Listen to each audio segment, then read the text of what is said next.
Good morning. This is Angela Lee, and I'm here to talk about emotional intelligence for kids because it's a key life skill that everyone benefits if they know how to deal with their emotions. Unfortunately, this morning, Kimberly from Star Students is sick, and so she will not be joining me on this. And I because it was scheduled and I just did not want to flake out on you, I I'm bringing it live all by myself. So, um, we all know someone in our life who attacks other people. We all know someone who becomes angry or frustrated and just lashes out. That is a sign that that person repressed emotions as a child because that energy that they're bringing out when they lash out is usually much bigger than the energy that would be associated with whatever circumstances there are. And what Dr. Alice Miller has, she figured out in the 1970s that repressed emotions either go inward, they become stuck in our cellular structure, and that energy then begins to attack our own cells, or they go outward and we attack others. So it's very important for children to understand that if they are emotionally triggered by the words or behavior of another person, that reaction that they are having comes from something that happened before. And it's not necessarily that they were wounded by their parents. It may have been a comment a friend said, it may have been something that a teacher said, but there is an emotional wound that is responsive to whatever's happening. And that comes to the surface and becomes a reaction. Sorry, it's early and I'm not quite prepared to be speaking this whole thing by myself. But no one teaches us that emotions are energy.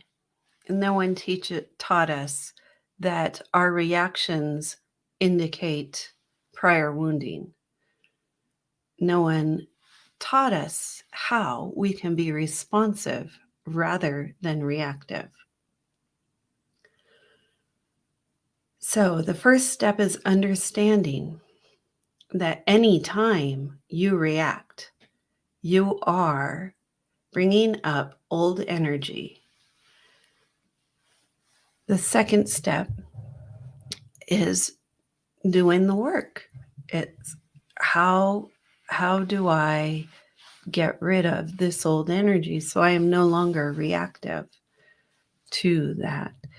And this is where the help of another person, someone who's experienced with moving energy, someone who's experienced with understanding emotions, you basically start peeling the onion. So, under the guidance of someone, you will go into the memory, you will feel the emotion, you will allow the emotion, you will give yourself permission to feel that way, and then the emotion flows. And sometimes when you are repeatedly injured by the words or actions of another person, that it becomes like an onion. So you have to peel it away layer by layer because it was built layer by layer. The end result is what I call emotional freedom. If you do the work, if you face your emotions, then you are no longer triggered by the behavior or words of another person. And then you can go through life with ease and grace.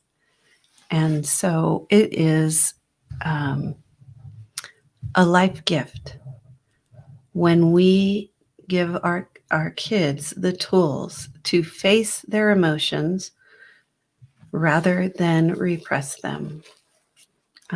There's many different ways to repress emotions. It may be that you're stressed at work and you go home and you have a bottle of wine. That is one way to escape an emotion. You don't want to feel stressed, so you have that wine to relax. You are escaping the emotion.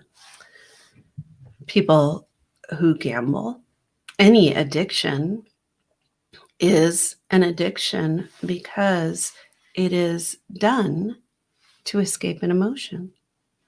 So gambling, drinking, drugs, each of these things is taken on to change a state of feeling. And it becomes necessary to change that state of feeling if you never, ever face that state of feeling. This is why I talk about my children's books as helping kids to avoid becoming alcoholic or drug addicts, because giving them the tools to face their emotions is a key life skill that they need so that they can become the best person that they're meant to be. I'm sure this conversation would have been much more interesting if we had Kimberly on, and I thank you for listening to me today, and I hope you have a blessed day.